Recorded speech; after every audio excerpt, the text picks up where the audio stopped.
بسم اللہ الرحمن الرحیم قال اللہ سبحانہ وتعالی ثم لتسألن یومئذ عن النعیم۔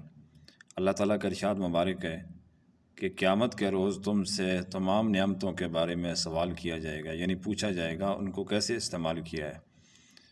اس حوالے سے عرض کرنا تھا کہ اللہ تبارک و تعالیٰ کی ہم سب پر نعمتیں تو بہت زیادہ ہیں، 24 گھنٹے باران رحمت کی طرح ہمارے اوپر نعمتیں برس رہی ہیں۔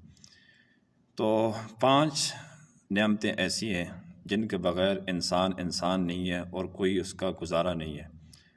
نمبر 1، لباس، رہائش، رزق حلال، بیوی اور سواری۔ یہ 5 نعمتیں ایسی بن رہی ہیں جو اللہ تعالیٰ کا بہت ہی بڑا احسان ہے، بہت ہی بڑا انعام ہے کہ اللہ تعالیٰ نے اپنے بندوں کو دی ہوئی ہے۔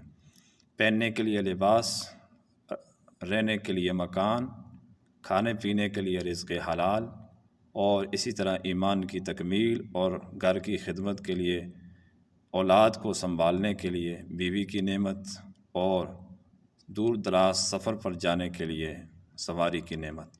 اللہ تبارک و تعالیٰ نے ان نعمتوں کا شکر ادا کرنے کے لیے 5 نمازیں فرض کی ہیں ان کے تبادلے کے طور پر، یعنی ان 5 بڑی بڑی عظیم الشان نعمتوں کا تبادلہ 5 نمازوں سے ہے۔ اور اللہ تبارک و تعالیٰ نے حدیث میں یہ ارشاد فرمایا ہے کہ جو بندہ 5 نمازوں کو اچھے طریقے سے ادا کرے گا تو میں اپنی ذمہ داری پر اسے جنت میں داخل کروں گا۔ یہ اللہ تعالیٰ کا بڑا ہی احسان ہے، یہ 5 نعمتیں ہیں ہمارے اوپر۔ ہمیں ان 5 نعمتوں کی شکر کی بجا آوری کے لیے ہمیں یہ نمازیں اچھے طریقے سے اپنے وقت پر اذان کے بعد باجماعت مسجد کے اندر ادا کرنی ہمارے اوپر لازم ہے، اور یہ ان نعمتوں کا شکرانہ بنتا ہے جو 5 نعمتیں ذکر کی گئی ہیں۔ اللہ تعالیٰ ہم سب کو پابندی کے ساتھ عمل کی توفیق عطا فرمائے۔